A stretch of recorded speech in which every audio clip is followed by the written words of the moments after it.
नमस्कार, बहुत स्वागत है आपका हमारे चैनल में। मैं सुचेता, वास्तु और ज्योतिष रिसर्चर। आज हमारा विषय है, अपने एक पिछले वीडियो के ऊपर मैं आज आपको थोड़ी जानकारी देने वाली हूँ। मैंने अपने पिछले वीडियो में वैदिक अंक विज्ञान अनुसार आगे वाले युग परिवर्तन से जुड़े हुए वर्षों को बताया था कि किस प्रकार से वैदिक अंक के अनुसार जब हम गणनाएँ करते हैं, उनका अंकों का विश्लेषण करते हैं, तो कौन से वर्ष हैं जो बड़े परिवर्तन का कारण बनेंगे, क्यों बनेंगे, क्या है उनके अंकों का रहस्य। और बहुत हमारी प्रयास था कि आपको उसमें कुछ जो है जानकारी दी जाए कि किस प्रकार से परिवर्तन का समय निकट है।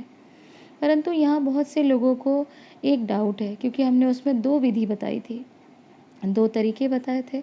एक तरीका था जिसमें हमने पूरे वर्ष को लेकर आपको, जैसे 2023, 2024, 2025, अगर इन पूरे वर्ष की आप गणना करते हैं तो ये किस प्रकार से आपको फलित होगा, किस प्रकार से आपको फल देने वाला है।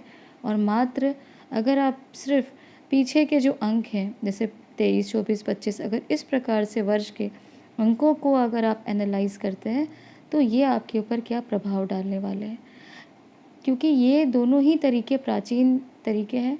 अंक विज्ञान में आप देखें, मालिका जो एक ग्रंथ है, भविष्य मालिका जो एक श्रृंखला है, और उनके रचयिता श्री अच्युतानंद जी महाराज और उनके पंच सखा महा गुरुदेव के माध्यम से जो ये अंकों भविष्य मालिका की एक श्रृंखला है, ग्रंथों की श्रृंखला है, उनमें भी जो एनालिसिस किया गया और उस समय जो प्रचलित पंचांग थे उनके माध्यम से, तो वो भी उन्होंने वर्ष के मात्र 2 ही पीछे के जो अंक थे उनका ही उन्होंने विश्लेषण किया।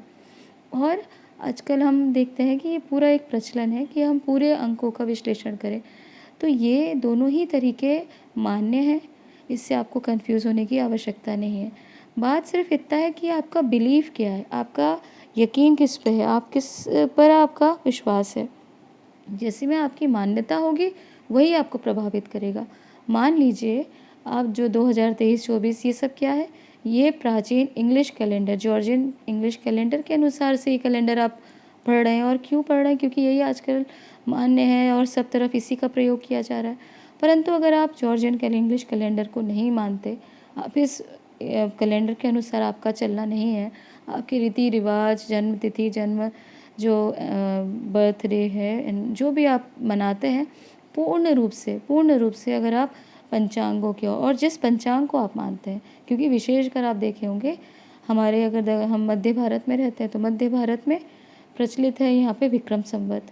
आप पूर्व भारत में देखेंगे तो शाक संवत का, या अलग अलग संवत जो है, अलग अलग कैलेंडर का, पंचांगों का वहाँ प्रयोग किया जाता है।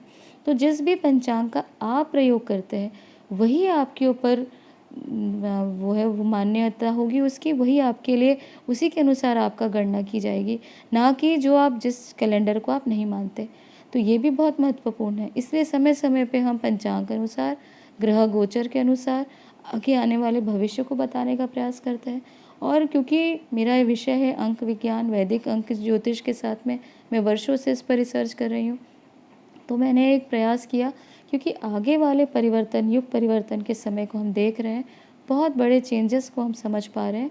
इसलिए हमने एक प्रयास किया कि हम लोगों को बता सकें कि बड़े कुछ चेंज हम देख पा रहे हैं और किस प्रकार से अंक विज्ञान अनुसार ये आपको प्रभावित कर सकते हैं।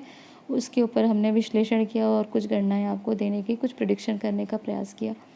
तो मुझे लगता है कि ये जानकारी आपके लिए सफिशिएंट होगी, इससे आपको कंफ्यूज होने की ज़रूरत नहीं है।